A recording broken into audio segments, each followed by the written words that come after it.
All right, welcome everybody to this What's New in .NET 10 webinar.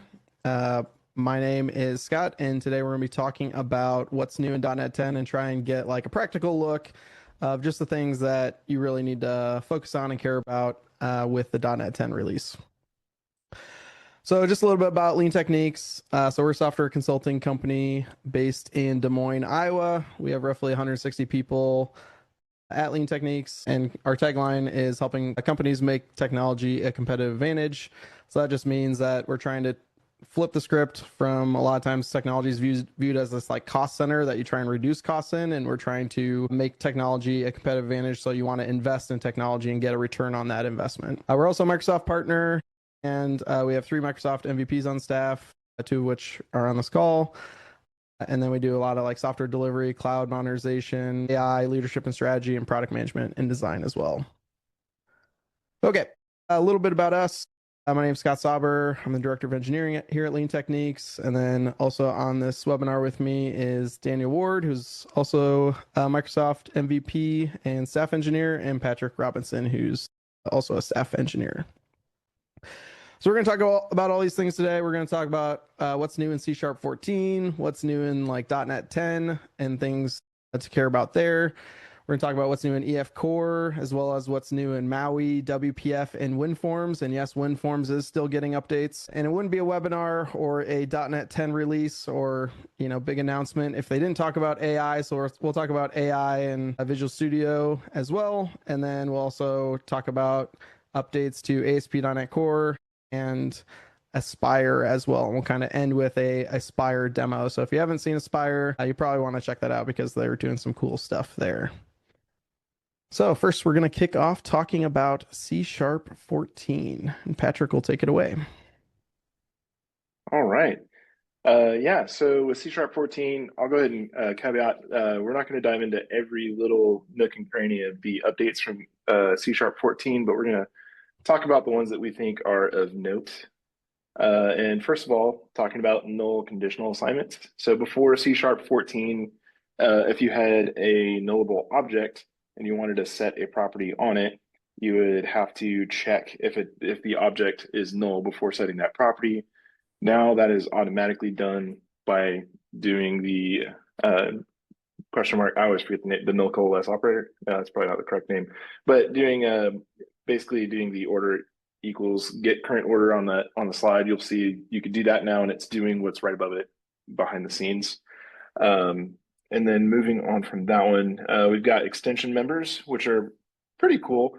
So if we're all familiar with extension methods, if not, it allows you to add methods onto an object without actually modifying the object itself or the definition of the object. And now you can add extension properties as well as static methods. You can extend static methods. And so you can see here on the screenshot, you can add different, again, methods, properties, but with the extension keyword, or the extension allows you to add, like in here in this case, the is empty, you can create a property that you can extend on that object. The next one is the field keyword. There's a lot of, if you haven't noticed, there's a few magic behind the scenes going on, where before C# 14, if you wanted to do the property validation, like you see below, where you would have to actually have a property backed, a field backing property for the property, you now don't need a backing field. You can actually just use the field keyword and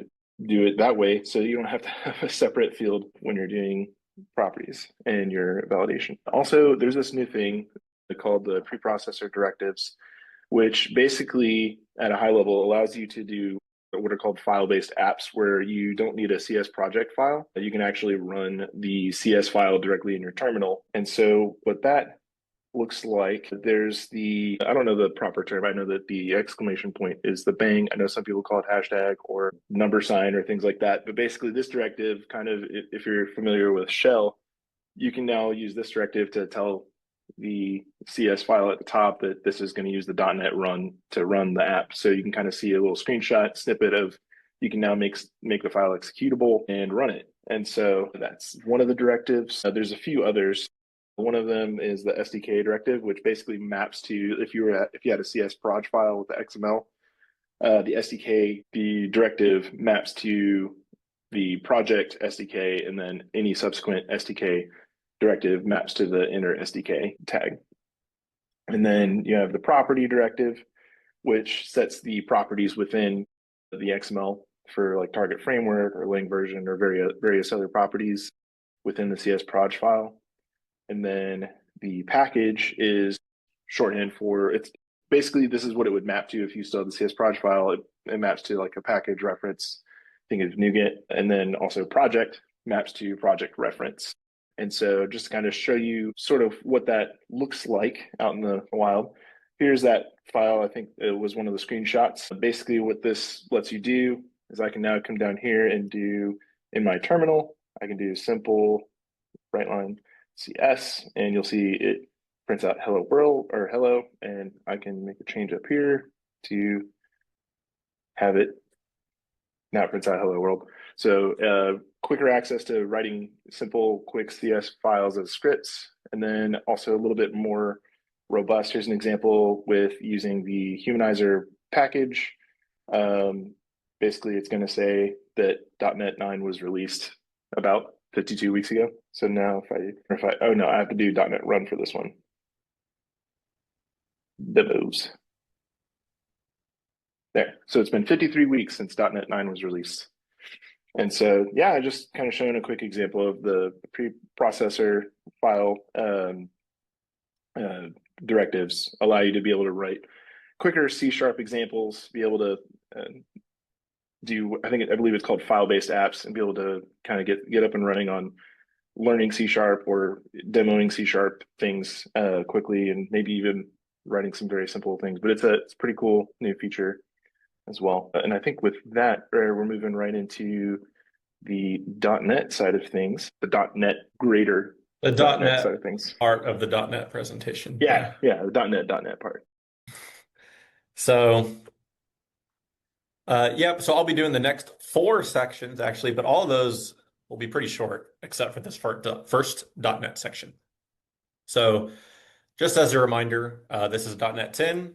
10 is an even number. That means this is an LTS release. So that means it's supported for 3 years, which means the support ends on November 14th, 2028. So .NET even numbers are always LTS, odd numbers are always STS for 1 year. Performance, there was a lot of improvements, basically. I cannot possibly go through all of it. Every year, Stephen Taub does this blog post about all the new things. So here it is. I just wanted to show you. Here's the scroll bar for this page. This is like actually all content. So this is easily a several-hour read. But just know this is like one of the big things of every new .NET release is the performance improvements. I'm underplaying this because I can't possibly go through all of it, but there's a lot of stuff. String comparison, you can do this thing called numerical string comparison now. So you see on this first line here, we're making a string compare, and then we say, hey, do numeric ordering there at the end of the line. So this lets us do a few new things with it. So this first example, we're comparing the strings 0, 2, and 2, and it says those are equal since it's the same numeric value, right? And then we're ordering the strings Windows 8, Windows 10, and Windows 11. And then it orders those by the numbers. So normal with lexicograph ordering, you'd see Windows 8 last, right? Because 8 is bigger than 1. And then finally, we create a collection where the string 007 is the only value there. And we say, hey, collection, does the string 7 exist in here? And it says yes, because those are the same value numerically. So probably a bit of an edge case, but I think this is, personally, I think this has been a bit of a long time coming. I like this a lot. Couple of new JSON options. One, to allow duplicate properties or not allow them. So this new allow duplicate properties thing on the option, this new field, you can see in this example here, we're creating a JSON object with the value, key. They probably could have named that better now that I think about it. It's in there twice. And then if we try to deserialize that and get the value out of it, it returns -1. And then all these next 4 examples all will throw a JSON exception. So if we try to deserialize it in different ways, or if we just do a JSON document parse, those will all throw a JSON exception because the JSON has duplicate properties. And then there's also a new like base set of options called strict. That's just stricter than the current default. So you can use this if you want.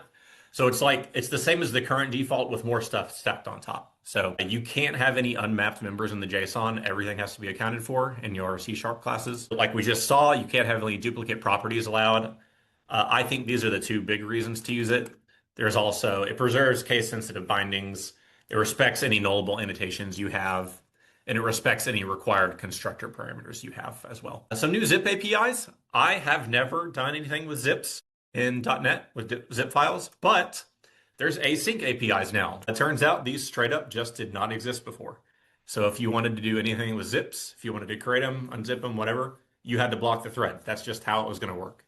So now there's async APIs, so that's good.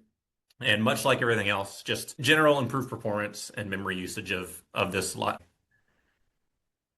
Working with WebSockets, there's a new abstraction called the WebSocket stream. So kind of the reasoning behind this was a lot of pretty common tasks with WebSockets is kind of very boilerplatey, and you kind of have to get down to the protocol level a lot. So they made this new thing called WebSocket stream, which abstracts all that into a normal stream object, which is something that already existed with Stream Reader, Stream Writer, right?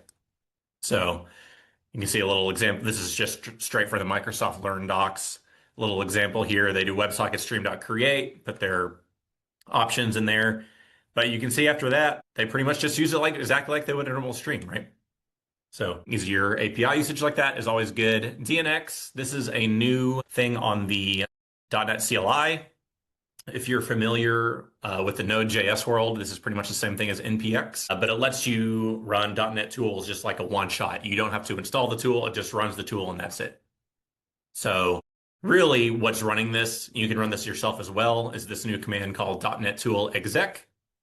Here's an example running a tool called .NET say, and this will not install it globally, and it will not install it, it will not put it in your path. And then there's the DNX itself, which is a shell script they include. That's really just more concise. It calls down to this .NET tool exec under the hood, and it passes its arguments to it. So here's the same example using DNX, and as you can see, it's a fair bit shorter. So again, very, very similar to NPX. If you're familiar with the Node world, it just lets you one-shot run tools instead of having to install them every time. Useful for pipelines. CLI schema is a new option on all CLI commands that I will probably use now instead of help. But basically, this will show you the schema of that command in JSON. So this is awesome, I think, because it also shows you like the valid values for each argument, right? It's like project or solution, and it gives you a description for each one. You just see the whole command right there. And so you can run this on anything. I think that's great. And some aliases. So this is not any new functionality. It's just kind of to help you along using the CLI. So beforehand, it was just very easy to forget exactly the right command to run.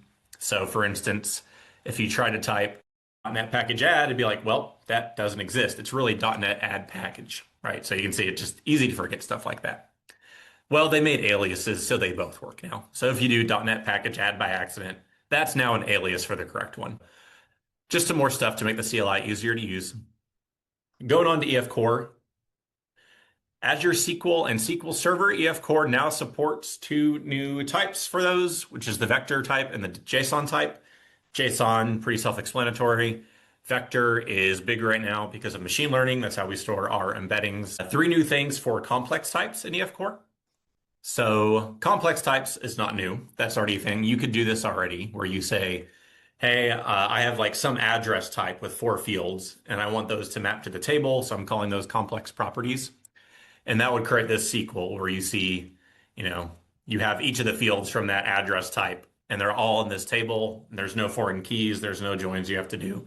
You could already do that. But what you can do now is those complex types, the properties on the complex types can be optional. And you do have to have at least one member on the optional be required. They now map to JSON. Not much to say about this. This is pretty much what it sounds like. So on the complex property Fluent API, you call this to JSON, and it pretty much does what you'd expect it. Maps it to a JSON type column. And finally, structs, again, same thing, pretty much what it sounds like. You can use structs for your complex types now. So cool. Link to SQL translation. This I will not explain in depth because it is actually a bit technical, but I did feel like it was worth mentioning because before it was fixed, it was the most highly voted issue in the EF Core repo at the time.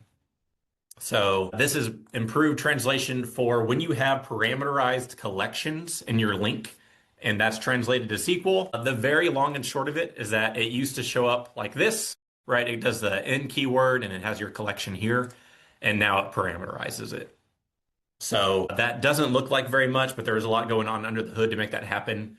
And before this change, it made the server that was running your database, it made the CPU go up for when it didn't need to. So this helps with that. This might be my favorite one of the EF Core updates. Left join and right join exist now. So this was possible before, and I remember doing this, but it was a very ugly link query. You had to do like several things chained together, like select many and stuff. And now you can just straight up call dot left join or dot right join, and it works. So in my mind, this is a long time coming. I love this. I think it'll make a lot of things a lot clearer and easier to read. And security, it will no longer log inline constants from queries you make, just in case those things have PII or something like that. And I don't think I've ever had to use from SQL raw, but if you do use from SQL raw, like this example here, it has an analyzer now. So this will give you a warning to say, hey, you are concatenating something in this. Just are you sure you trust this? Like, has it been sanitized? Do you trust whatever you're passing in? If you do, you can suppress it, but probably it is a good thing to have the warning there with a raw query. WPF and WinForms, I think these get literally one slide each. Maui, the update page for this is pretty long, but it's like just control after control. I got like, hey, we updated these small things with it, like tons of small little updates for controls and different services and things. It now has integration with Aspire. You don't have to do anything special, just to add service defaults and you get the telemetry, all that good stuff you normally get with Aspire. And you can now, very similar to how you can already do with ASP.NET Core, you can intercept and respond to rep requests that come from Blazor WebView and Hybrid WebView. And you can see here, an example, we're just adding an event handler. You can do whatever you want to it here. You can modify it and then send it on its way. So very cool. WPF, kind of the same thing, just general performance improvements, bug fixes, code cleanup. Fluent styles is still not out of experimental, but they've added more fluent styles, but they have fluent styles to more controls. And WPF and WinForms now uses the same clipboard API. So this is related to deprecating, I think it was buffered binary formatter or something like that being deprecated out. And finally, WinForms, same kind of thing. General works better, right? And it now has full async form support and full dark mode support. I would also like to congratulate anybody who is still using WinForms successfully. I think the reality is probably WinForms will never go away. Okay. And there's a new API, screen capture mode, to prevent if a screen cap app uses the Windows API, if it does that, this will not put certain fields in the screen cap it makes. This is just to prevent if there's passwords or sensitive data to not put those in the screen cap. Finally, just a couple little slides. You know, you have to mention AI. The only thing I wanted to call out specifically with AI, though it's kind of just peppered in this release, right, is that semantic kernel and autogen are now consolidated into a single library called Microsoft Agent Framework. This is technically a month before .NET 10, but it's so close, and in my opinion, was kind of a big deal that I thought it was worth mentioning in here. And this should actually say Visual Studio, apologies, but the new Visual Studio stuff, that was also kind of mixed in with the .NET 10 release, but I'll actually show you some of these in my Visual Studio. Adaptive paste is you don't have to do anything special. You just do your normal pasting in Visual Studio, but it will try to figure out like, hey, from that paste, are you missing any using statements? Is the clipboard, what's on the clipboard, are those field names a little different from what you actually have? And it'll try to fix them for you. So it's like a paste that's using this magical AI under the hood, which I think is pretty cool. Hopefully it helps fix, you know, the classic copy-paste Stack Overflow pattern that has bitten everybody. Compiler agent, profiler, copilot agent, and debugger agent, I'll show you those. Mermaid chart rendering. Visual Studio can show you mermaid charts now. Code coverage is no longer an enterprise feature. You can even get that in Community Edition. I think that is a pretty big deal. And there's now a benchmark.net template. I actually also think this is a big deal. Benchmark.net is not new at all. It's been around for a long time. But I would say most devs aren't going to go out and like search for all these cool tools to use. They just use like what's out of the box, right? There's not necessarily anything wrong with that. But now benchmark.net, which is a great tool, is out of the box. So more devs will learn about that. Before we go to ASP.NET Core, let me go to my Visual Studio. So show you the adaptive paste real quick. I'm going to remove what's here. I'm just going to cut this part out and not get the using statements, okay? This is just the JSON options code example I showed you on an earlier slide. So I'm going to cut that out, take out the using statements, and then paste. And you can, it was real quick, but you can see it put the using statements in there for me. And I did not have those on my clipboard. So that's an example of the adaptive paste. I think that's pretty darn cool. Profiler agent. I don't have a great example in this project since it's so simple, but in your Copilot chat, you can do @profiler and just ask it stuff, why is my app running so slow, right? And it's been trained on a bunch of this stuff. They have Visual Studio data, and it can hopefully get you some information that way. The debugger agent, I've got a failing test suite here on purpose. So once your tests run, you can right click on them. So I'm going to right click on this failing guy here, and you can say debug with Copilot. So I'm going to click on that, and it opens up a new chat window for Copilot, and it says, hey, help me debug this. So it'll run it, then like try to figure out what's going on. So I'm not going to go all the way through with that, but oh, yeah, that was pretty fast. You can see it did run my test though. And then I have a mermaid diagram in here. You can see there's this open preview or split preview. So I'll do split preview. There's my mermaid diagram. So pretty cool. VS Code's been able to do this. Now we have it in Visual Studio as well. And I just made a benchmark template project as well using the benchmark template. I didn't add anything to it. So this is all it creates, or here it is. This is all it creates for you. It has a main, it has a benchmark runner.run, and then it's got a benchmark file here. That's pretty small. So just a little something to get you up and running. And I believe that was everything from this slide. So gonna hand it over to Scott for ASP.NET Core and Aspire. All right, cool. Thanks, Daniel. All right, so we're going to talk about ASP.NET Core, and we're going to kick off talking about Blazor. I know some people on this call aren't using Blazor, but we got a few clients who are, and I know some people who are on this call who are using Blazor, so we'll cover some new stuff in Blazor. And I would say probably Blazor got the most, love in this update from an ASP.NET Core perspective. So there's some new templates now for when you go file a new project or .NET new at the CLI for Blazor, specifically around auth. So ones for OpenID Connect, Microsoft Entra ID, and Windows Auth if you're using Blazor Server for Windows, the Windows Auth one.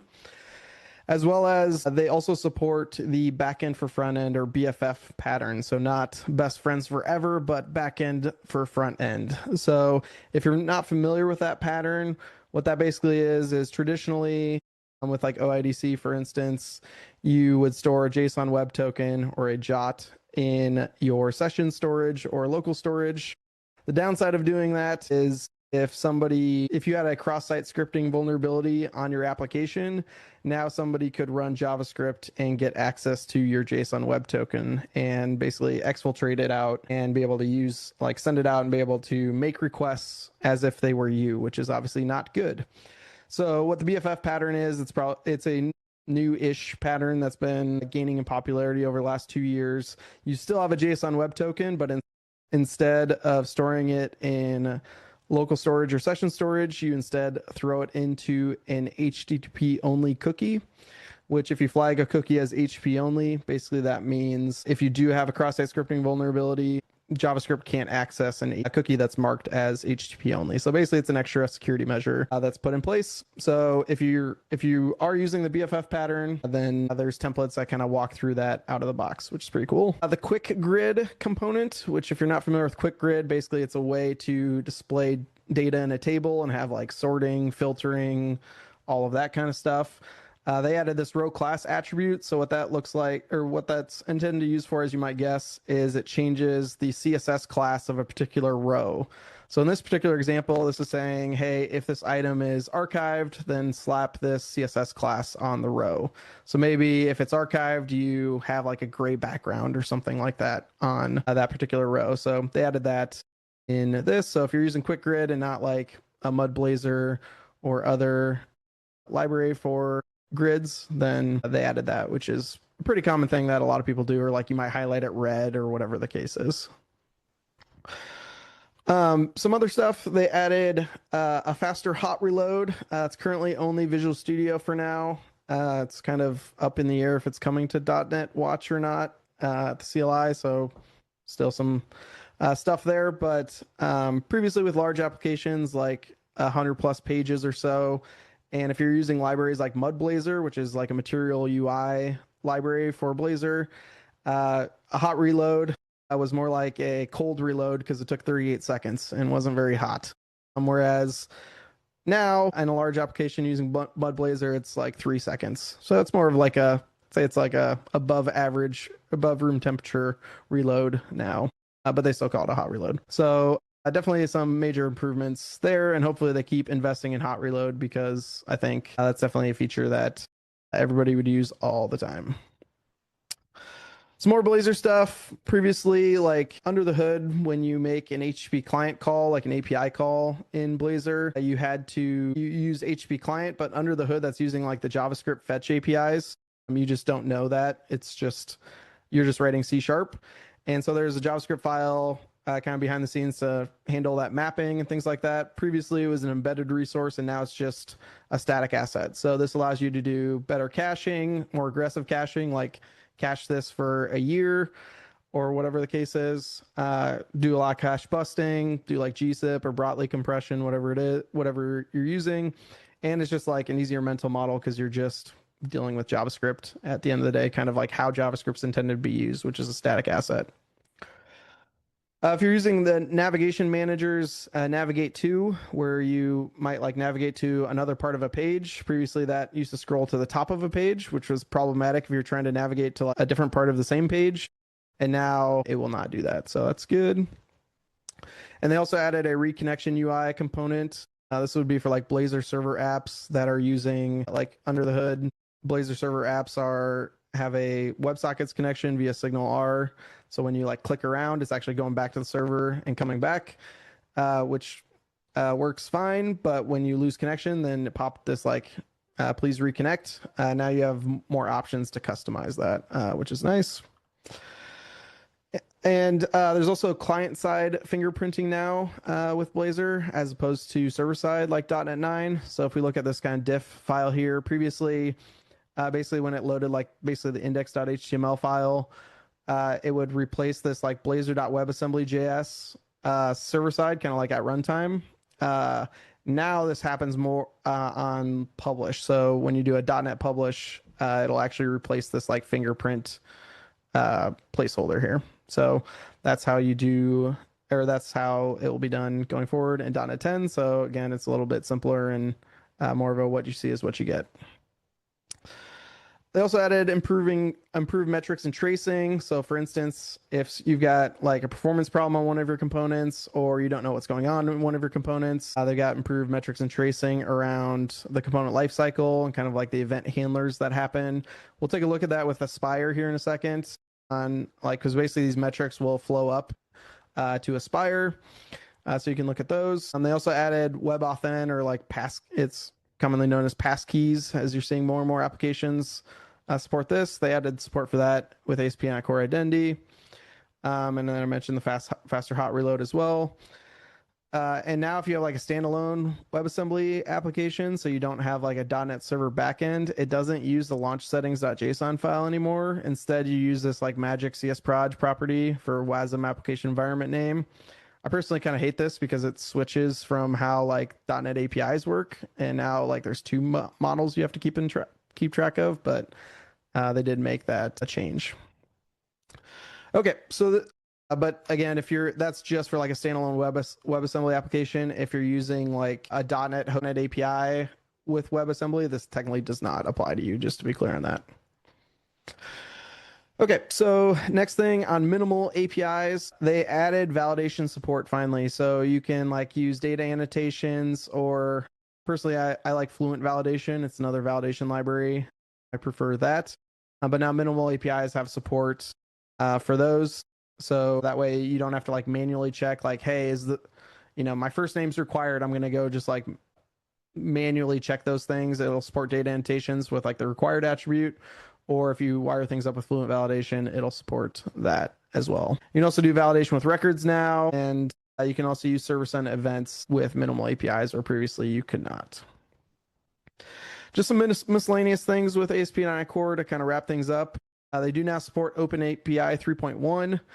I'm not really going to get into what changed in OpenAPI 3.1, other than just to note that this is a pretty big change to OpenAPI in general. So if you're doing so just for awareness, like if you're on an older version of OpenAPI, so like which is kind of the formal name for like what used to be known as Swagger, there's a lot more, I'll say, like verbosity and like descriptions for your APIs. So it just adds a lot more like verbosity to like, hey, this can be one of these three values, for instance, like this field can be one of these three values, or things like that.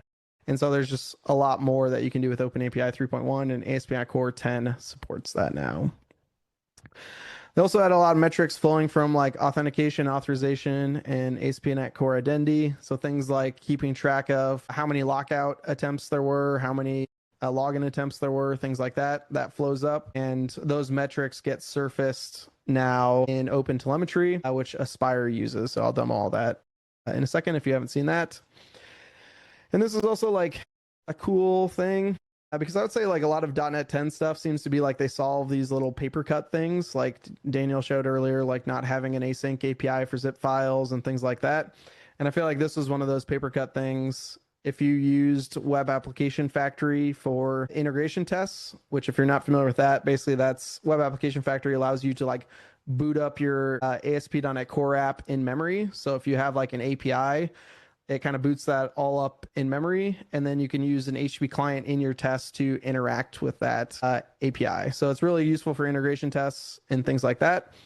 Previously, if you used Web Application Factory with top-level statements, which has kind of been the hotness now for a little while, where everything's in a program class, under the hood, it would generate the program class and it would be internal by default. So you used to have to do like a public partial class program and then curly braces at the end of your program.cs file. And you don't have to do that anymore because now by default, there's a source generator that's making that public, not internal. So again, that's just like a little paper cut thing that no longer exists, which is nice.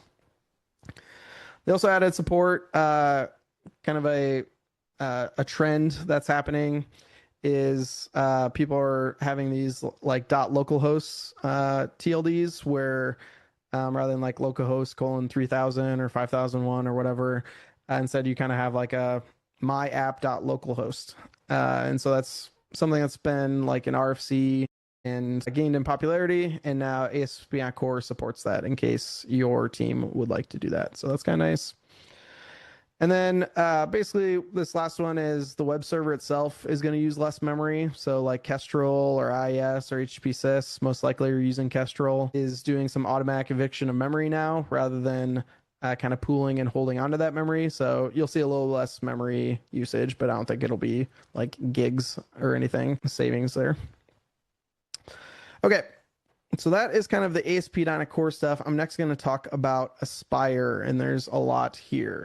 So kind of the first thing I wanted to lead off with was this used to be called .NET Aspire, but now they dropped the name, so it's just Aspire. So one reason that they did that, so if you go to if you Google for Aspire, is they now support creating Aspire applications with C# like they always did, or also with Python and JavaScript or TypeScript as well. So if you haven't seen Aspire, I'll kind of do a quick demo of it and kind of give an overview, but Aspire is a way for you to basically locally, it kind of replaces Docker Compose if you're using that, and also wires up a dashboard and some interesting telemetry that I'll demo here in a second.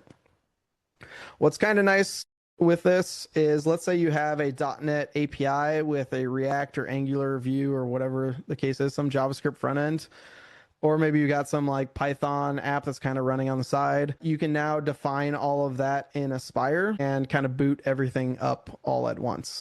And so that's kind of nice. And they provide really good hooks for doing all of that kind of stuff. So you don't have to do like, oh, I launch my app from Visual Studio or Writer, or do a .NET run over here, and then I do an npm start over here. You just can do like a run from Visual Studio or Writer or a .NET run, and it will boot up your application.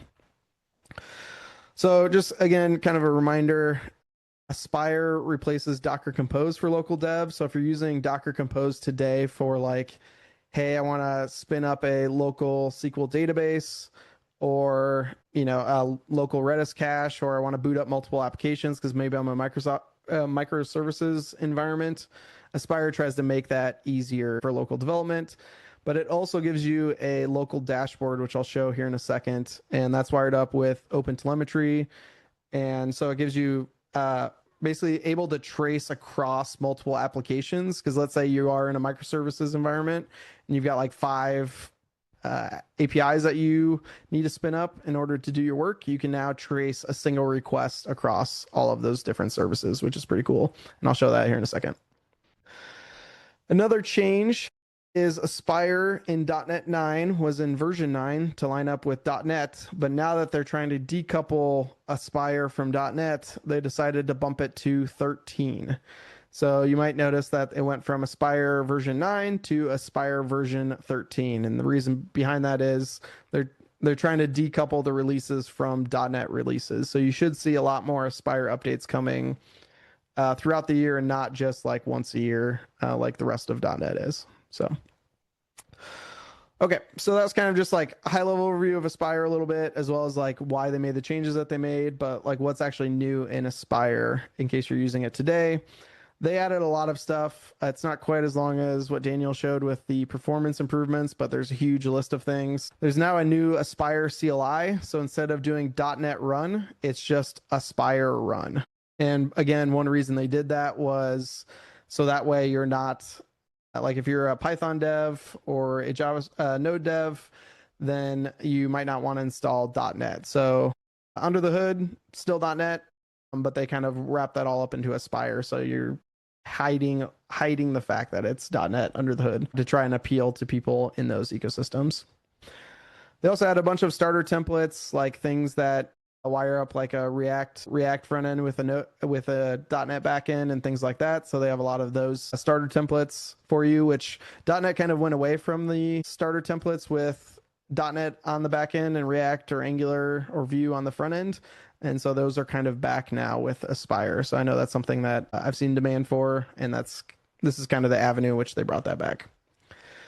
Daniel mentioned this too, but they now have Maui integration. So it's not just for APIs and things like that. It's also for Maui. And of course, they did some AI features and included an MCP server in the dashboard. So you can ask questions. Technically, you could like take your MCP server, plug it into Copilot, and start asking questions about your application and what's happening in the logs and things like that, which is pretty interesting. And they also kind of map out what your application flow is and did some improvements there as well. And now you can actually deploy the dashboard to Azure App Service. And again, I'll show the dashboard here in a second, but there won't be any like backing stored to this. So when your application restarts, or when the dashboard restarts for whatever reason, then you're going to lose the data. But most of the time that's fine, because you just want to look at kind of what's going on live. Okay, so let's do a quick Aspire dashboard demo. So I also want to note on the it. Maui part, when they say it supports Aspire, they said they didn't say Aspire, they said .NET Aspire, which I just thought was kind of funny. They're still rebranding across the board. All right, so when you do a .NET new and say Aspire or file new project Aspire, this is kind of what you're going to get scaffolded out by default. You'll get this app host application or CS Proj, which you can kind of think of this is the thing that's booting up all of your other services that you need. So in this case, there's an API backend and a web front end. What's also worth noting is there's a service defaults thing, and this is the thing that's basically wires up a lot of different things that you might want. Like, for instance, having health checks on your application, wiring up a lot of telemetry things, all sorts of different things in here. So this is kind of a reusable CS project used by those two. So just again, I could spend like a whole hour or whole day on Aspire. Like they have Aspire like all day workshops, but that's kind of a high level what it is. Okay, so to show you what the dashboard looks like, and I'll zoom in a little bit here, is when you go at, so I did this at the command line and I just did an Aspire run. And of course, if you look, you'll need to install this, but this will kind of boot up your application. And this is the dashboard that I was talking about. So it kind of shows you, hey, this is the API backend and the web front end. In this case, this is a Blazor front end. And here's the URLs it's actually listening on. So I can go over here and like look at the front end, and this is our old friend, the counter component and the weather component, and this actually makes an API call. So if I refresh that a few times, that should generate us some traffic. And what's nice about that is I can kind of start looking at some things over here. So like the console, it'll show me, the console between these two, but that's not super useful. I can also go look at like the structured logs, if any exist. But what's more interesting is I can look at the traces. So now I can say like, hey, I hit this weather route on the front end, and that hit my API service on the back end, and to get the response from the back end took 1.7 milliseconds in this case. And I could also like view the structured logs for this as well. So I can see like, okay, for this request, show me all the logs across my different services. So this kind of gives you like a local visualization that other OpenTelemetry providers give you, like Datadog, Honeycomb, some of those, but in a local environment, which is kind of handy. There's also this metrics tab that I kind of alluded to a few times that gives you all sorts of different information about what's going on in your application, stuff you probably never care about, but it is kind of weird or cool to see. Like for instance, like the memory pool of what's being used. You can also see things like how many times did the GC run a collect? How big is the heap size? How long did it pause the application? So in this case, 0.02 seconds when it ran a GC. All this data is getting surfaced from Aspire. So it's kind of wiring up all this information for you, feeding it to the dashboard, which is just an OpenTelemetry endpoint, which OpenTelemetry is like an open standard on how you do like logging and metrics and things like that. That a lot of like Datadogs, New Relics, and those kinds of services are using behind the scenes, so you can switch between the different providers. So in theory, you could take the same thing and point it at your Datadogs, your New Relics, all those kinds of things, and see this info in those dashboards as well with very minimal configuration. So that's kind of what Aspire is. And they added a bunch of some of the stuff I've already shown, but like they added like this graph so you can kind of see visually, hey, my web front end talks to this API service backend, and maybe that talks to a SQL server or Postgres database, whatever the case is, and kind of see the whole map across these things. But if you literally, this is all defined in code. So if you go to the app host here, they define like, hey, here's the API service, for instance, and I've also got a web front end, but you can also add things like, hey, I also want to spin up a local SQL database, for instance. And so again, that would basically replace Docker Compose. So you wouldn't do Docker Compose up. It would just like when you run your app, the container is already up and running for you. So that's another thing that it's trying to solve. If we look at like the CLI for Aspire, there's lots of different things. Like Aspire New shows you the different templates that you can create. Run is how you like run this Aspire app if you want to run it from the CLI. And they're starting to get into like deployments. So you can start to do like Aspire deploy, and basically it'll generate you a image at the end of the day for you to run your application wherever it is that you want to run your application. But there's a bunch of other interesting things coming in Aspire, so it's definitely something that they're going to keep iterating on and improving. Okay, so that is Aspire. So that pretty much wraps up our .NET 10 overview, and we also have some resources here, and we'll provide these as well. But there's the .NET 10 announcements where you can see all the different announcements with .NET 10. We tried to summarize just like the stuff that people would most likely care about. as well as any Microsoft Learn updates, or Microsoft Learn updates as well on like what's new in .NET 10. Yeah, I would say the blog post is more like a summary version. The Microsoft Learn is like all the bullet points. Here's everything we did. Yeah. So with that, any questions anybody has? Feel free to drop them in the chat. Okay. Looks like no questions. So with that, thanks for coming, everybody, and thanks for coming for the .NET 10 to the .NET 10 webinar. And hopefully it was useful as you go upgrade your applications. So happy upgrading, and thanks.